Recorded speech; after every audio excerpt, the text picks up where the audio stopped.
welcome back to the Mapuana Read Show. Today we have my dear friend Sue Bryce. This woman has an amazing story, and she is going to share with us what I like to call the journey on becoming.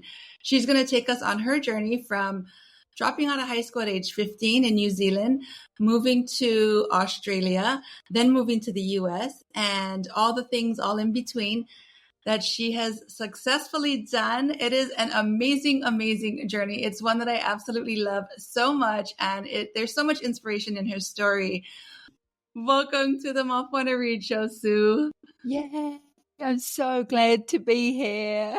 I'm so glad you're finally doing this. I am so happy to be doing this. I feel that this is where I'm supposed to be in this moment. It is, for sure. Yeah. So let's talk about you. Let's go all the way back to age 15. You're in New Zealand, and let's start from there. Funny that you should say high school dropout, because I feel like that term wasn't really a thing in 1985. You were allowed to leave school when you were 15, and I wasn't learning anything. I was really struggling with the school curriculum of learning. I'm a more creative learner, hands-on learner. I needed to do things more creative. I'm super smart, but I just didn't translate into school learning. And so that turns out, you just end up feeling like you're never going to be anything. You feel like being a bit of a loser. I went to a few community college courses that were Māori based, sort of funded. And I did design, and I did hair and makeup, and I tried all those things in hairdressing, and I just sort of, still didn't find my way. And then when I was 18, my mum was working as a photographic retoucher, and she was running an art room. And that's when Photoshop used to be with a paintbrush. And so I went and worked for her because I just needed a job. And I saw all the photographers that I was retouching, and I didn't like any of them. They were baby photographers and newborn and wedding. And while those are all amazing things, they didn't excite me as an 18-year-old. And then I saw this one photographer, and he was going back and forth to LA shooting glamour from the 80s, like headshot glamour. And so I was like, that's what I want to do. That's hair and makeup and modern. And I said to my mum, I'm going to be a photographer, and I'm going to go and work for him. And that was when I was 18. I got a camera for that year for my birthday, and I still have that camera. And I started working for that guy by the end of the next year, and I worked for him for 12 years. So I just worked out right then and there that I didn't get an education. There was no opportunity for a tertiary education or to go to university. New Zealand doesn't have a college culture the way that the US does, where you have this incredible life experience. Like university in New Zealand was for doctors and lawyers and people that were getting degrees. And it wasn't for just young people that are doing, a BA or whatever. And so I just thought, this is not for me. I'm on the wrong side of the tracks. I don't have an education. It's not an opportunity. My parents don't have money. So what do I become? Nothing. And so I felt like a bit of a loser, and I went out on my life journey, and then I started to master this photography thing. And right as the genre was changing, right? So I'm mastering this thing, and then they're like, you can't do this anymore because it's old fashioned and it sucks. So we're going to go back to family portraits. But I was like, no, this is all I want to do. So I just keep like modernizing it and modernizing it and modernizing it. Then I turned 30, and I was earning $400 a week. And I knew I'd never be able to buy a house or start a business, or I'd never be able to do anything that my friends were doing at 30. They were all buying houses and getting mortgages and stuff. And I was like, man, I'm never going to get here unless I'm self-employed. So I started this journey to self-employment when I was 30. And I realized some really, really significant things. I had no self-value. I couldn't ask for money. I didn't know how to put myself out there with value. I was paralyzed walking into a networking event. I couldn't speak when somebody asked me who I was and what I did.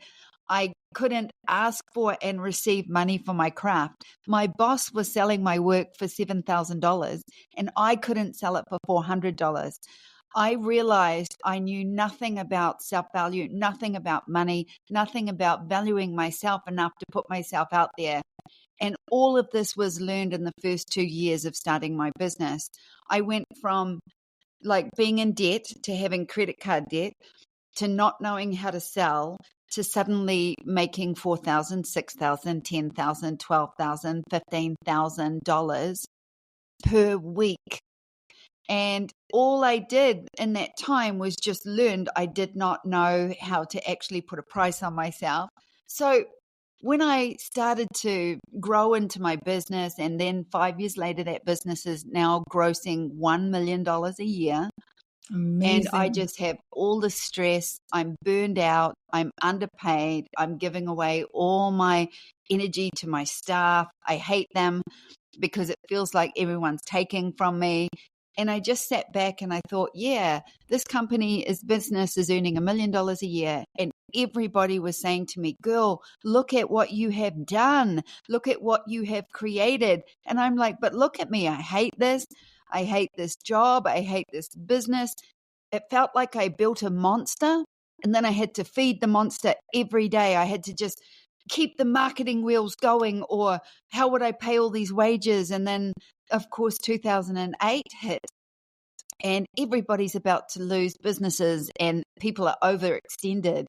But we had been saving our money because I had learned about money.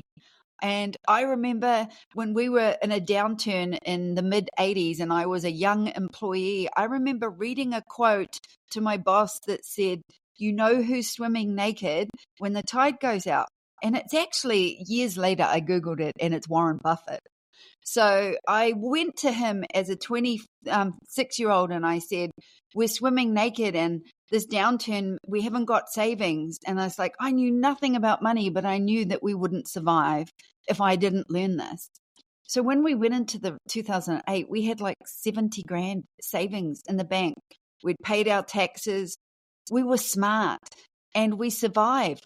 We're a luxury brand. I photograph people in hair and makeup, and I survived this recession because I just tightened my budget and I looked after my money and I looked after my people and I looked after myself. So what it did was it woke me up to the next step in my business. Was I going to keep burning out like this, or was I going to keep growing? Every time I go up the mountain, I hit a glass ceiling, and the glass ceiling I hit is, can I do this? Am I allowed to do this? What right do I have to walk this path? What right do I have to walk where kings and queens have walked? Do you think that comes from being a Polynesian woman? Yes. Yeah. And I was like, and an uneducated one, because I always felt like I had this stigma that I had this not good enough, and that I always had to like prove myself.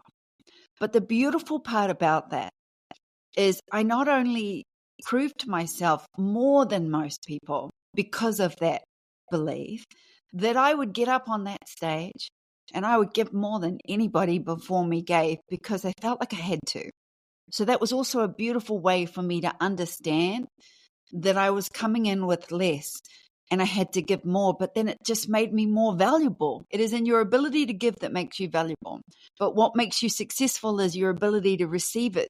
Once you've given it, is to receive an equal exchange. And you have to believe you're worthy of receiving in order to ask for that and receive it and keep it. So this business was teaching me everything I needed to know. It was teaching me everything I needed to know about value and myself. So I set out in 2009. I moved to Sydney, Australia, to essentially start a franchise to teach people how to do this business model. And around then, there was this explosion of online content because the recession, people got fired and they lost mortgages and they lost a whole lot of things they thought they had, but they didn't own any of it.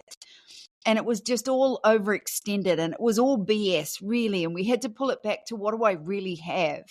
So in 2010, people were just starting online companies and they were creatively building these amazing personal brands, and online education exploded. And there was a company in the US just exploding called Creative Live. And the guy that founded it, Craig Swanson, was just like lighting me up, and I was watching this dude, and then I was watching photographers all around the world go on this live platform and teach for 2-3 days and just teach workshops about, newborn photography, a wedding, and nobody was doing what I was doing. And at the time, I had this successful little business in New Zealand, but nobody in the US knew who I was. And so I won New Zealand Portrait Photographer of the Year, and I got noticed in Australia, right? Got published and got asked to speak there. And then I won Australian Portrait Photographer of the Year. And then I got noticed in the US and I got published there. And then they asked me to speak in the US. And then people were like, I like her and I like her work. And then I got up on stage and they were like, wait a minute, she makes money? And no portrait photographers were making money on stage when I stood up there in 2010. And everyone was just like, wait, you actually built a business around you. You have a personal brand, you make money, and you do this style and genre that you were told for 20 years you can't do anymore. And I was like, and yes. you built your business in your garage. Yes. In And your the first garage. 3 years of being in my garage, in my little cottage in Karaka, was so beautiful because it's just a rural town and it's beautiful market gardening town, and we're 30 minutes from the beach I grew up on, West Coast Surf Beach. So it's just been my whole life, and I got to just build this little business in my little garage. And yeah, we outgrew that. Then we built the studio in the city, and then we moved into the city. But all we got was more overheads. And people used to come to my house and they would say they would spend $3,000-$4,000 with me on a shoot, $8,000 in my garage. And they would say things like, you're cheap and you could do this professionally. And I was like, is it my garage that's making you think I'm not a professional? But then I moved to the big studio and people were like, you don't need any more money. So I felt like when people thought I was a humble creator, they were willingly giving me money. And when I had the big fancy studio in the city, people were a little bit more like coming from this place. So when I moved and started to franchise and teach, I realized I could shoot all around the world remotely. I can do it anywhere in the world. I have daylight, I have studios I can rent, hotels I can shoot in. So I started to travel and teach workshops. And I just taught workshops for 2 years until I got so good at it. And then I did my first live broadcast. So in 2012, I went on Creative Live and did my first 3-day broadcast. Now, this is where our stories start to come together. Yeah. Now, I am the highest selling instructor on Creative Live, and I hit all their numbers, and I've, built my career on that platform. And then I built my own platform. But they did this incredible thing. They put a call out on YouTube where they would say to everybody, if you want to be a student in this workshop, you've got to record a video saying, hi, my name is, blah, blah, blah, and I'm a photographer and I want to be in Sue Bryce's workshop. And then we would pick, students. And then the crazy part about that is I had about 380 people apply for that workshop and record a video and put it on YouTube. And you were one of them.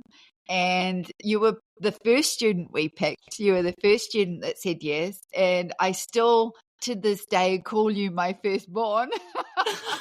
So you were in that broadcast on March 3rd, 4th, and 5th in Creative Live.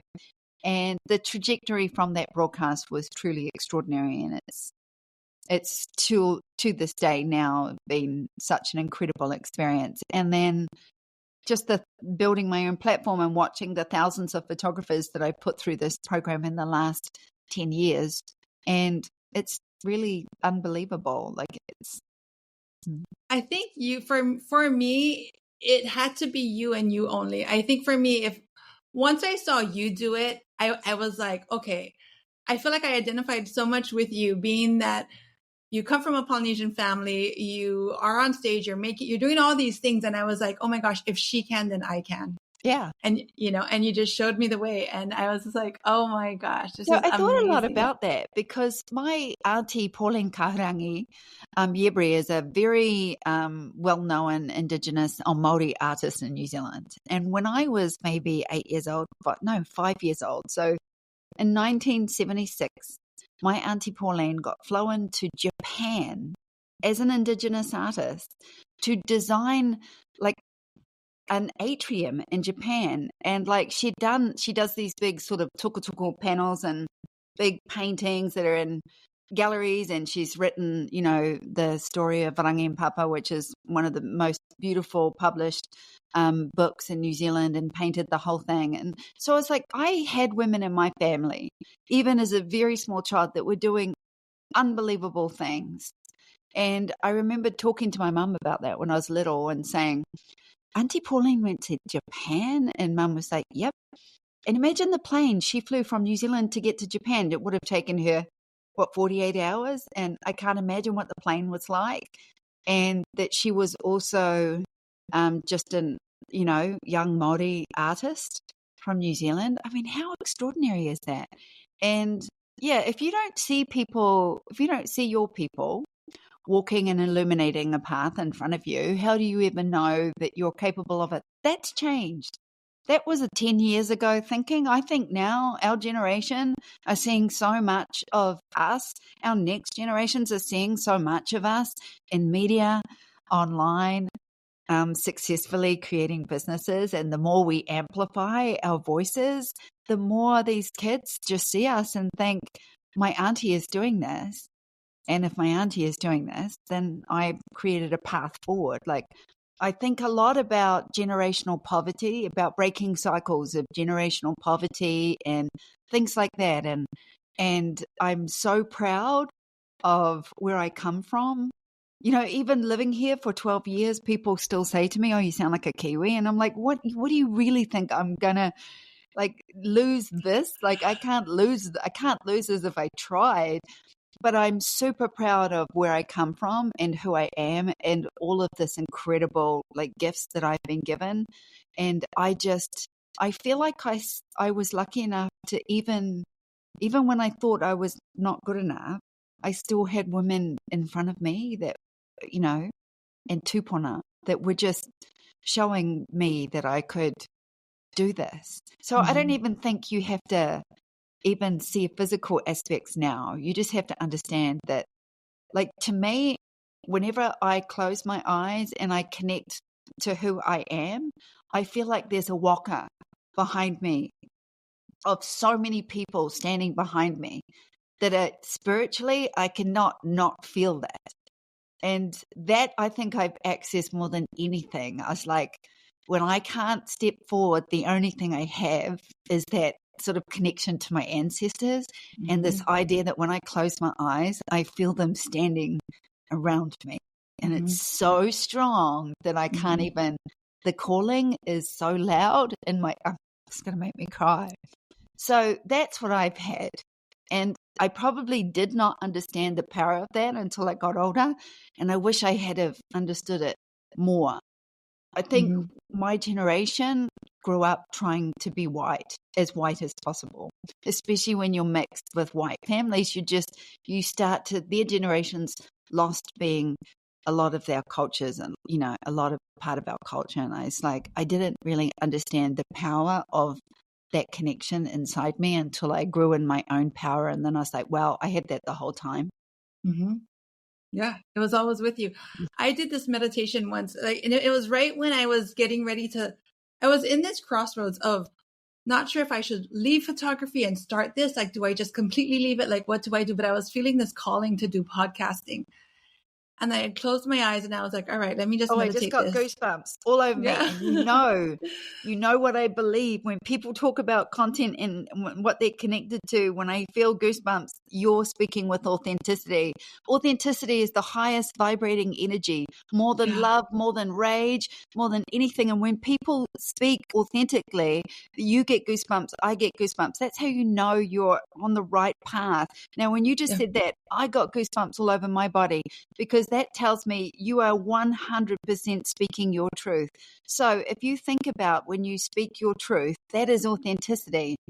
So when you are finding your path, and you said there is a calling there, if we could teach people to listen to this calling, and then to understand that when you just said that, that I got goosebumps all over my body because you're speaking your truth, that means you just vibrated an authentic message that was so true. I could feel it in my body all these thousands of miles away. Carry on, I interrupted you, but it excites me when people do that. And I keep saying to people, I do it, right? When I say something that's true and I'm teaching, I'll go, oh, I call them goosebumples when I'm really excited. And I'm like, oh, there's my goosebumps. But when I get goosebumps when somebody else is speaking, then I'm like, oh, I have to tell you, I just got it again, right up my back. You are hardwired intuitively to know your true path. And the calling often starts as yearning. You're like, I wish I could be this. And that's yearning. Wishing you could be something is yearning for something you don't have. Instead of connecting to it and saying, this is what I want. Now, the calling to me is so spiritual, because a karakia for me, or a prayer, it's like a calling. You're calling something to you. So when you're being called to do something, you can feel that on every cell in your body. Oh, yeah. Yeah. When I did it, I closed my eyes and I was going into a meditation. And I was asking, like, what do I do? I built a successful business, and I've built it so well up into where it is now. Like, do I just let it go? Like, what do I do? Like, I really want to step into podcasting. And then the call to me was, we waited a long time for you to get here. Like, it is time. We waited a long time for you to, we waited a long time for you to get here. And I was just like, okay, I'm here and I'm ready. Yeah. Follow your path, man. Okay, let's talk about that. This is probably more powerful for people than they know. I knew I wanted to be a photographer, but I knew I would never be famous as a photographer. I knew that I held a camera so I could talk to women about body image, self-esteem, and self-value. When I built a business, I worked out I could not attract, ask for, manage, or keep money. So then I learned I had to learn how to be wealthy and ask and receive and keep money. So I learned all of those things. That is incredible to me that I learned all of those things, but I did. And now I have a successful business. The calling that I keep hearing as I was building this business was the purpose. I couldn't find the purpose. The purpose is you. I kept trying to find a purpose that gave me value. The purpose is you. So what is valuable? Anything you love. And I was like, oh my gosh, I didn't know that. So I had to start finding my value. But the truth is, it's whatever you really, truly love. And there's this calling deep inside you that might start, you might think it's envy. And when I said, I wish I could do this, you might look at somebody and say, oh, she's got the life I want, the job I want, he's got the career I want, the family I want, whatever it is. That envy is a call to action. And it's a call for you to ask, what do I want here? And to me, when you feel the yearning, understand this is a calling, and now start moving towards the calling, because the calling is what you need to listen to. It's calling you to alignment. It's calling you to your true path, and you know it because when you think about it and say it, you get the goosebumps. So if you feel the envy, go and write a goal list. That is everything you want to create for yourself. If you feel envy towards somebody online, go to their Instagram or their Facebook or whatever and write down all the things you envy. They've got, I did it. I saw this girl when I first did my first creative live, and my audience blew up instantly. Like, I got 11,000 followers overnight. Overnight, like, seriously, I remember we're at dinner and you're like, oh my goodness, look what's happening. Crazy. Overnight. Overnight. So that just kind of blew up really fast. And so at the time I saw this girl, I did an event and we both spoke, and I felt envy towards her. And I didn't know why. I just felt like really repelled by her, felt envious. So I asked myself, what does she have that you don't have? And I said, a book deal, a large audience, an agent, like all these things. I just wrote them down. Honestly, I wrote them down because nobody was going to see this but me. And then I read them and I said, do you want everything on this list? And guess what? My heart said yes. So I was like, okay, you want to write a book and have a following and be like online? And I was like, yes. So I was like, then don't yearn for it, create it. So I went and created it. But to me, that envy was the sign that I wanted something somebody else has. And instead of getting stuck in the must be nice, or somebody has something and I don't have it because you have it and I don't have it, you're taking away from me, which most people think. I instead actioned everything on that list. And now 10 years later, I not only have all of those things, I actively still make money in all of those areas and do all of those things because it was my true path. So I yeah, think, listen to the call. yeah, I think that for me, it's like when I see someone else doing it, I think of it like, well, if she can, then I can. Permission Yeah. and Yeah. validation. Hey, your brain will contrast and compare. It will look at everybody, everything. It's a security, function of our brain. So yeah, it's easy to look at people and contrast or compare yourself. But you don't even need permission to do anything, and you especially don't need validation. But you do, to a large degree, compare yourself as you're building your brand and yourself into full confidence. You compare yourself 100% of the time to 100% of the people, and that's okay. Just don't get stuck there, right? Well, that's where self-value comes in, Yeah. self-worth, self-value, and you also teach that too. You can't ask for more until you believe you're worth more. Exactly. And you're never going to get more than you believe you're worth. The Mm-hmm. law of no more and no less says what you ask for will come to you if you step up to receive it in full gratitude and in connection of doing it and having it and receiving it. God's gifts don't go away when you ask for them just because you don't pick them up. They're still sitting there in front of you. You're the only person blocking it from coming towards you. The two energies that stop that success are guilt and shame, and flow of money and value are guilt and shame. And if you feel guilty about becoming successful, check in on your family money programming straight away. I grew up working class. I felt guilty about becoming richer until I realized that the richer I become, the richer my family becomes, because I'm also, Maori. So,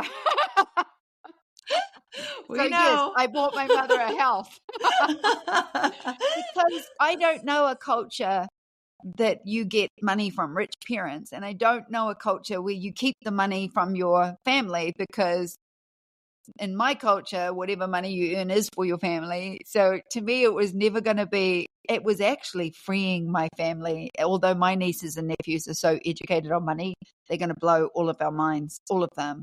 So, was a big one for me. And yes, when my dad died, my dad passed in 19, and they were living in a bus that they drove around New Zealand, and my mum couldn't even drive it because she didn't have a truck license, and so they didn't have a home. So being able to buy my mum a home, and now my whole family are living in it. My sister and her children are there right now. It's like my nephew's living there. We bought a house with 2 sleep outs and a big Nice. garden, and that there is no greater success in my world than what I was able to do for my mum. I was also very lucky that the American dollar was so strong that it was at 60% of a cents to the New Zealand dollar when I was able to do so. So there were many contributing factors to me being able to do this at 50 years old. But the fact that I was able to do that was the proudest moment of my life. I don't know if I've ever really told anybody that publicly. A lot of people don't understand it unless they grow up in a culture where you have to look after your parents. Yeah. Or, and in a culture where we all live together. And Yes. it just get like, in one household, you could have maybe 3 generations, maybe Yes. even 4 sometimes. Yeah. Yes. If you're Yeah. lucky. Right. Yeah, Yeah. if It's you're a lucky. beautiful Yeah. thing. Yeah, it Yeah. is. Oh, again, with the goosebumps. Yeah. Yeah. It is. It is such a beautiful thing. Yeah. When Yeah. you're in it though, and everyone's like, you're sharing 2 bathrooms, it may not seem beautiful. But Or one. yeah. Or maybe one, the boys I can grew go up in a one outside. bathroom and I was like, you love your family until you're in one bathroom. Oh boy.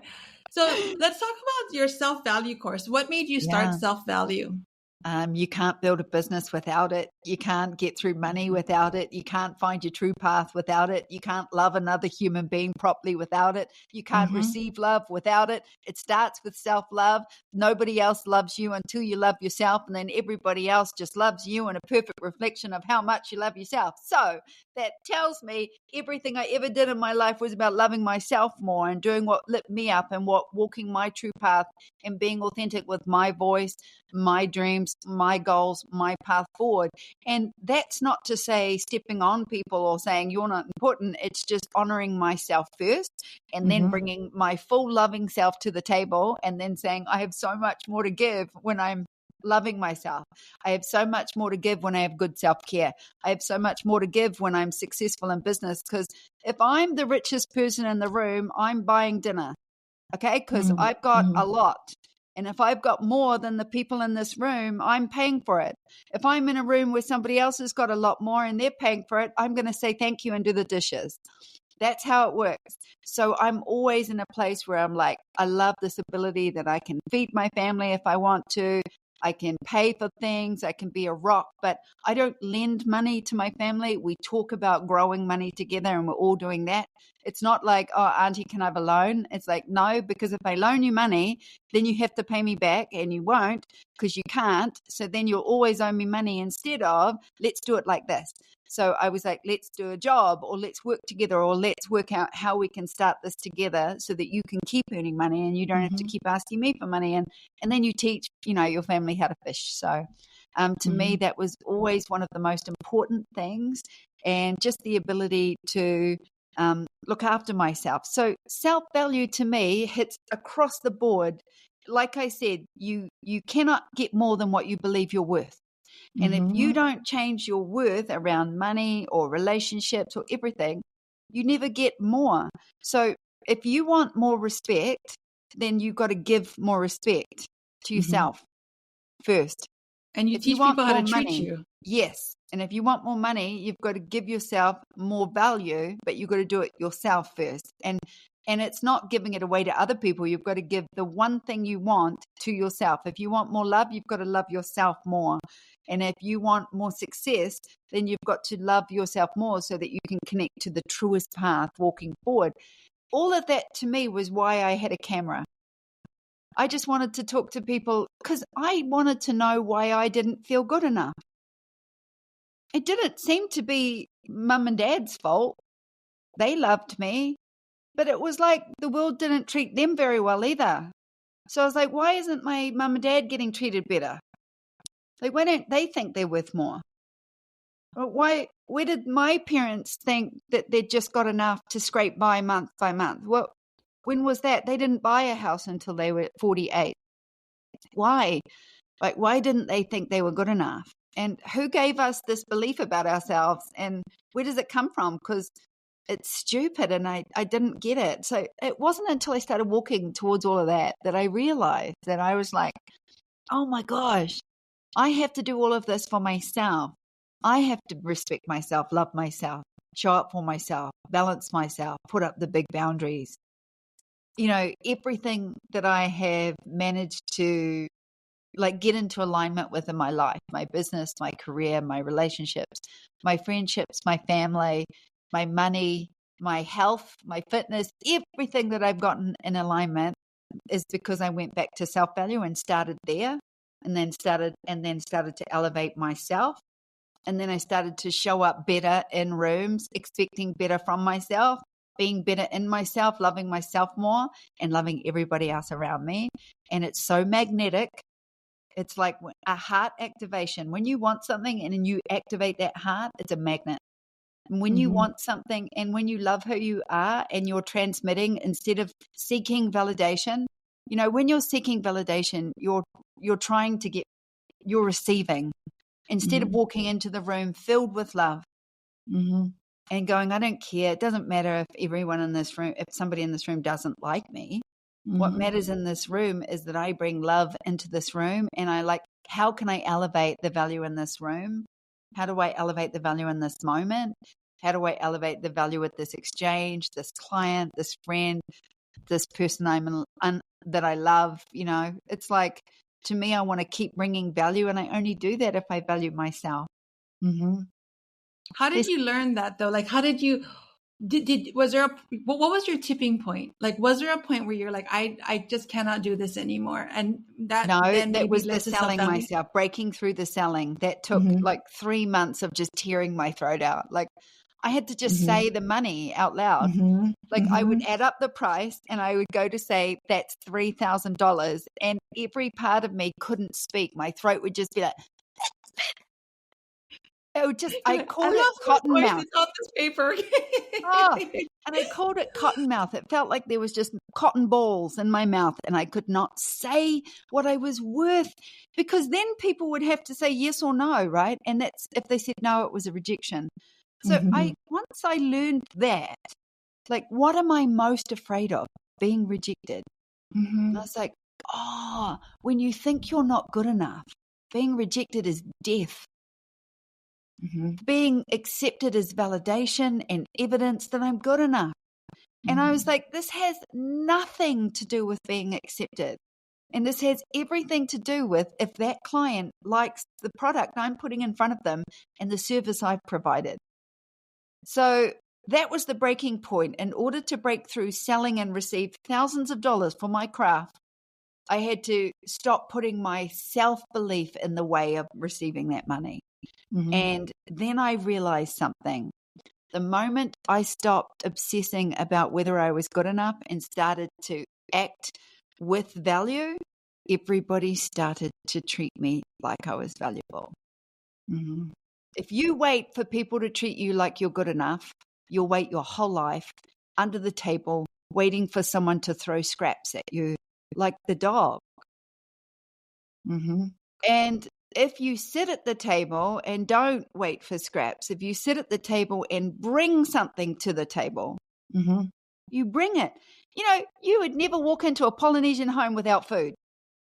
Oh, never. Ever. You would bring something. You always bring something. And if it's not food, it's a gift or flowers or drinks or anything to share, even a loaf of bread. You bring a loaf of bread to a family and instantly somebody will toast it, butter it, or make you a sandwich.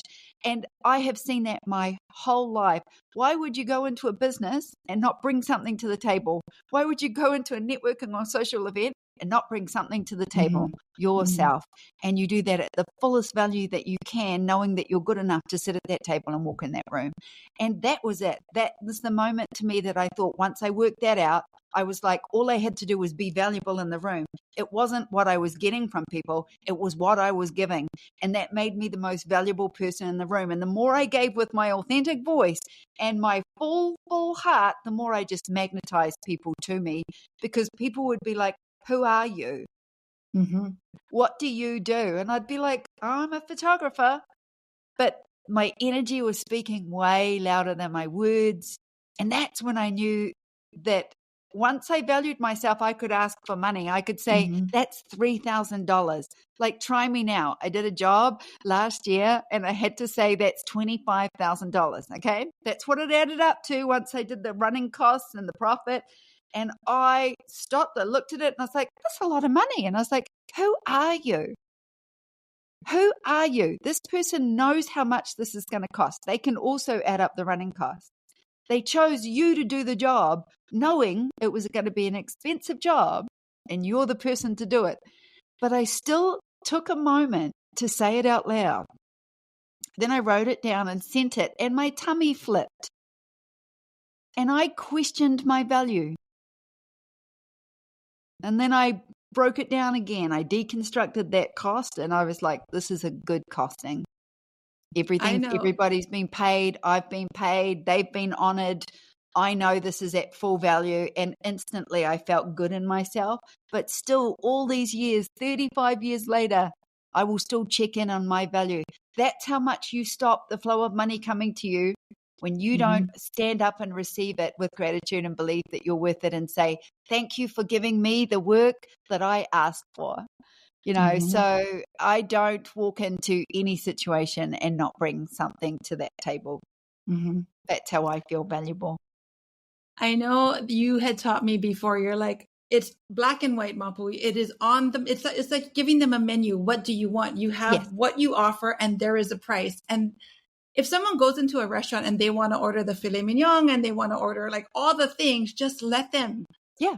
And I remember you the told me filet mignon is $69, exactly. And if you're going to do that, you want that filet mignon. You value that filet mignon. Now, I know a lot of people that would never pay $69 for a piece of steak. Yeah, and that's cool. It's like you would never pay that because you don't value it. But when people value you and they choose you, they've already told you that you're valuable. So it's so crazy to me that we would then get in the way of being paid even more instead of stepping up to that value and saying, yeah, this is what I want. This is exactly right. And you're going, thank you. And now I've served you. So if it's all about what you're giving and it's nothing to do with what you're getting, then it makes you realize that you're sitting at home crying because you're not getting what you want, because you're not giving what you need to do to get what you want. And once you learn that you have to actually start giving in equal exchange,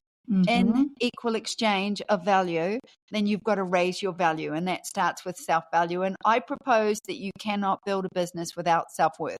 Because in order to ask for abundance, to ask for more, manage money, keep it, you have to believe you're worthy of it. And you have to start changing your money energy. So get in there and start doing that as soon as you can. To me, that is the part that gets everybody going. I noticed I had a lot of things that I clung on to in terms of like baggage, maybe some old life pain. But as I started to value myself and become more financially balanced and successful and started to see that I was worth something in the room, I suddenly realized that the things that were holding me back didn't exist anymore. They were stories that I told myself, and they weren't relevant to me anymore.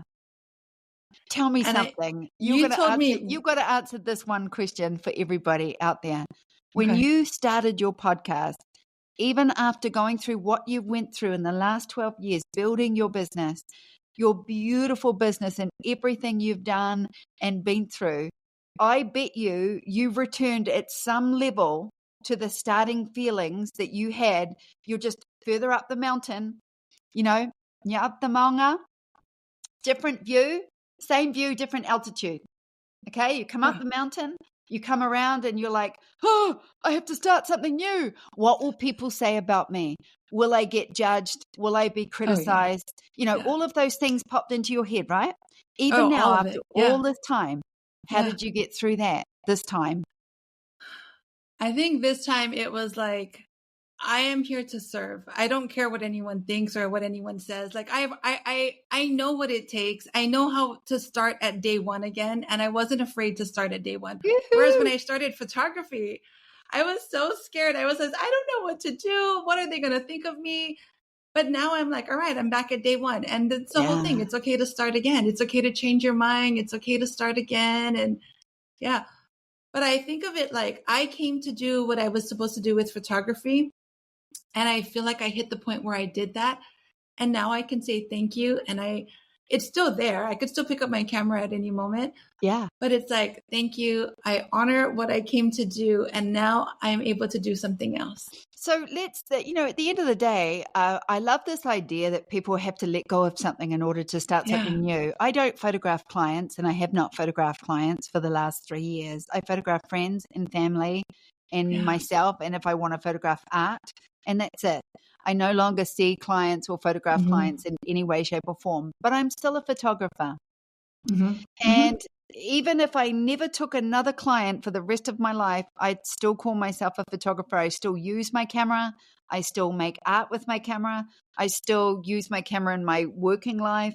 I also use it in broadcasting. I use it in marketing. I use it to create art and legacy for my family. But it's like this idea that we have to let go of an identity, or, oh, you're doing this now.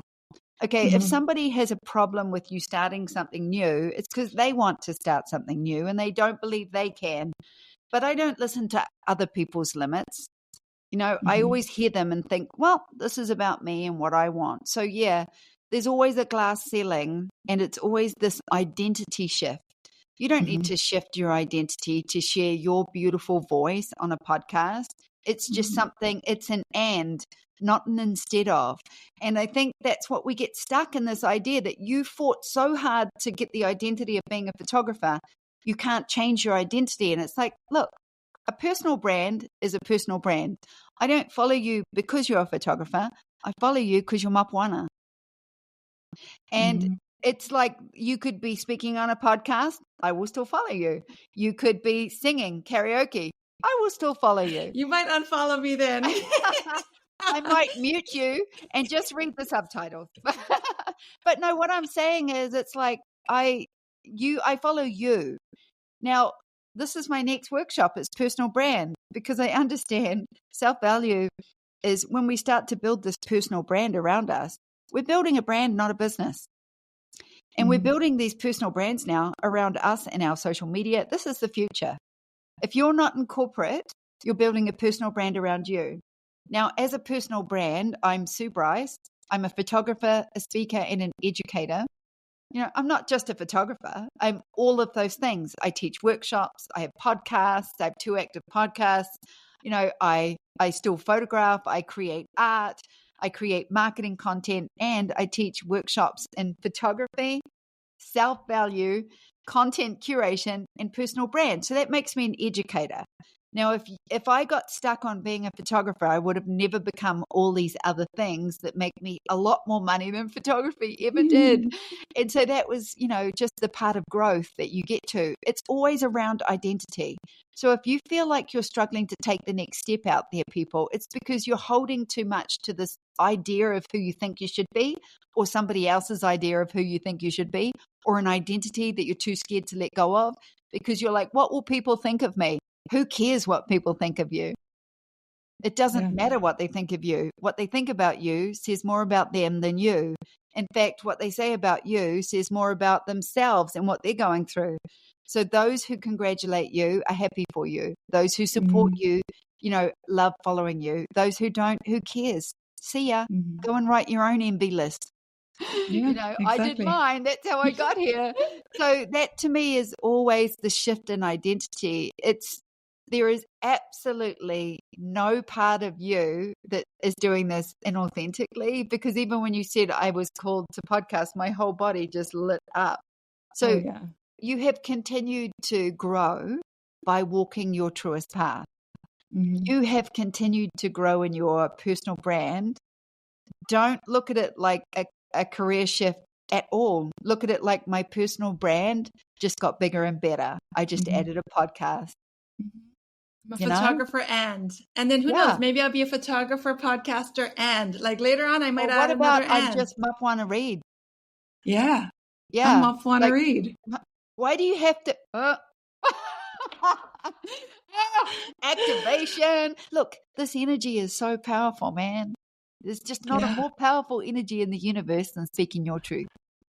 And this is what I'm getting at with personal brand right now is I've created this cool workshop called Personal Brand because I have a personal brand that is very successful in lots of different areas. And I want to show people how they can build personal brands around them, whether they're going to earn an extra $20,000 a year, $100,000 a year while they sleep on digital products, or whether they're going to get to $10 million and build platforms. It's up to you. You can build whatever you want now. There are no rules anymore. And there's certainly no rules about who's worthy and where are you from and what is your education. If you are speaking to people and you have a voice and a channel for authenticity, your people will find you and they want to hear you and be your people. So speak now, follow the call and start walking towards it. That's all you can ever do in your life. But yeah, Mm-hmm. to me, it's like, it's just your personal brand. So I thought about that a lot when I started to. So a lot of people don't know this. I built a platform in 2015 called Bryce Education. 28,000 photographers have done that program in the last 9 years. It is an incredible platform. It is the biggest library for photographers and portrait photographers in the world, and you'll not find a more comprehensive business education for photography in the world. I sold that company in April 1st, 21, in the middle of COVID. And I'm still attached to it because my husband is still and part of the running of it. My business partner, Aaron Anderson, is now running, the brands together. And I'm still connected to it because I still am connected to the audience of photographers. My personal brand just grew bigger and bigger when I added workshops outside of that platform. But if you sell a company and you have, I can't create education and photo unless it's for them, right? I have a contract for now. What else would I do? I can't retire yet. I'm not ready to. I want to keep creating. So it was natural for me. Yeah. So Amazing, to huh? seeing the growth of you, Sue, from 2012 until now, Yeah. it is so inspiring that honestly, for me, it's like, okay, if she can, I can. If she can, Yes, I can. you can. Yeah. You can, Yeah. because I'm not special. I do have some special qualities. I can only work if my heart is activated. Yes. I am somebody that if I'm wilting, I'm going to die. And I don't wilt. I'm Yeah. creator. And if I'm not creating, I start to wilt. And wilting is a feeling more than hate. It's more than hating your job or hating anything. It's like a feeling of your chest cave in. And your power center, your solar plexus is I do for myself. I just feel like when I'm wilting, I can't. So what's Mm-hmm. special about me is I will burn something down that is making me feel like that before I would try and live my way through that. I will be dead in a year if I don't move on. That's what I've always said to myself creatively. So that is a gift. And at first it was not a gift because when I was young, my mum would say, "You don't finish anything." And I go, "Yeah, but am I meant to finish things? No, I'm meant to create things and then sell them." So I learned that, and that's a really big one. Then I just want to do what lights me up because I know that it's going to have authentic energy. If it lights me up, everyone's going to feel it. So that's the truth. And so, yeah, I love coaching that with people when I teach business because I'm like, make a product that makes you want to do it. Do the product that makes you want to show up to it every day, not the one that you think people want from you, but the one that you joyfully do, because in order to be consistent, congruent at something, you've got to take the next logical step, which is showing up every day in a place of complete alignment and love. So only make products that make you feel that way. Make products in the other areas and make money while you sleep. Products you don't have to touch or that you don't connect it to. So you've got all those taps of money coming into your business. But ultimately, pick that one out of the 8 that lights you up and start there. Now, there are so many paths to walk from here on, but you pick that one and it's unique. And now you get to build an audience in this space, helping people in business and in life. And how incredible is that? Oh I was yeah. I'm interviewed loving this it. year by a 13-year-old and a 15-year-old. They have a podcast called Daily Bits of Happiness, where they talk to teenagers about just, finding themselves and finding their way through. Their mum is a photographer. Those children grew up with their mum listening to my coaching, my business coaching. They knew so many things about my voice. These little girls, that the youngest one had been listening to me since she was born. It's amazing. I was like, you've been listening to my coaching, my self-value, my business coaching your whole life. They're entrepreneurs. Their mum has brought them up. They've got a podcast. They're teenagers. They make products that their podcast listeners buy. Like they publish calendars and cards and inspirational books. And I'm like, this next generation, they are already seeing us. So you better start running for them because Oh they're yeah. expecting a lot from us. And, Yeah. especially the women, the young women. They're like, what Yeah. your generation just put up with so much that they shouldn't have. Yes, and I am careful when I use curse words because then I remember there's children listening and I'm cursing on my coaching videos, which I absolutely should not do. So I always think about that. The kids are listening and they're watching us. They're listening to us and they're watching us. And we breed strong generations when they watch us and see us in our full power. But again, the authenticity part, the truth. We're speaking our truth and we're walking our truth. And when you walk your true path, you know that is an energy that is so attractive and it's so completely compelling. Yeah.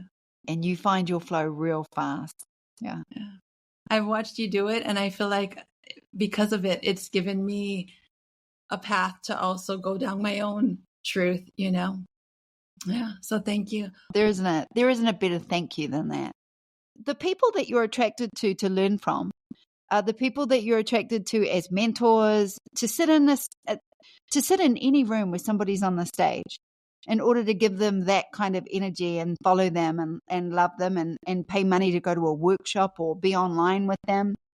You have to be attracted to their energy in some way because it speaks so beautifully to yours. There's always that alignment, right? So you found me because I was really the stepping stone in the calling that you already felt deep down. And if you think about that, it's such a powerful calling that I was placed in front of you to take the next steps. And often people are very attracted to my education, even if they're not photographers, because they didn't know why. They were like, I don't know why I'm doing your workshop because I'm not a photographer. So that's why I had to start creating business workshops, because I realized it was more about teaching people how to walk their true path than it was teaching people how to be a photographer. And so that's, I think, why I love teaching more business workshops now, because it's more about finding your true voice and path than it is about just doing this one thing. And you would have just found somebody else that resonated with the vibration that you needed to take those next steps. Our mentors are always drawn to us. They're always revealed and they always turn up when we need them. And they are always the voice at the time that we need to hear the most and the loudest. And you outgrow your mentors. It's okay to outgrow your mentors. The best part about outgrowing your mentors is stay friends with them. Yes. Because it's such a cool thing to then watch people grow around you. You know, the rising tide and all ships come up. Maybe that, I got goosebumps just then, but maybe that comes from my family. Maybe that comes from this idea that when I elevate myself, I elevate my family. So it feels very much like that with my students. When I elevated myself, inevitably my students were elevated too. It's crazy how I found you, though. It all started with Jamie. Well, Jamie, someone in Starbucks told Jamie, the Starbucks line told Jamie about you, and then I attended a workshop that Jamie happened to be at, and then Jamie had said, "Has anybody heard of Sue Bryce? This one person in Starbucks told me about it. It's amazing," and I wrote it down. And I remember Jamie looked at me, and I didn't even know Jamie at that time. We just attended the workshop. And she looked at me and she's like, "Yeah, write it down. Her name is Sue Bryce. Go ahead and Google her. Like, you're going to love it." And I just looked at Jamie. I was like, "Okay, sounds good. Thanks." And then she's like, "No, Bryce, write it down." And like, she was looking at me. So I was like, "Well, I better write it down." So I wrote it in the corner of a paper. And when I got home to Laie, I remember I was going through my notes and I was like, "Oh yeah, this is the person that Jamie said." I looked it up. And Sue, when your website came up, it was like, whoa. And I just knew in that moment, I remember saying to myself, I was like, I need to know this woman. I need to learn from her and I need to be friends with her. Well, Jason is still with me, obviously. And he, at the time, found me online as well and did the same thing. Like, he found my photo website way before I was on Creative Live in 2010, I think. So it's like, people already knew I was coming to this country. I was winning awards and standing out, which is a good way to stand out in your industry, I think. But I know how perfect and how awesome that we're all still friends. Yes. And the amazing journey. I'm going to post a picture of the three of us when we went to your workshop. I Yes. remember there's the three of us. Yeah, I'll Yes. post Oh that. my gosh, that's such a cool picture. Oh, that's really, Because really honestly, cool. I think from that day, you have helped the both of us so much in personal growth and in our very own self-value and self-journey and stuff. It's Yeah. been incredible. Jamie built such an incredible business, and I'm Amazing. definitely throwing her in this list for your next podcast interview. She's Yes. extraordinary, and I love that. I've loved watching both of you grow in the last 12 years. Yeah. It's like I I've didn't loved have her journey. children, and I feel like one of the cool things about being an auntie is you get to watch your kids grow up, right?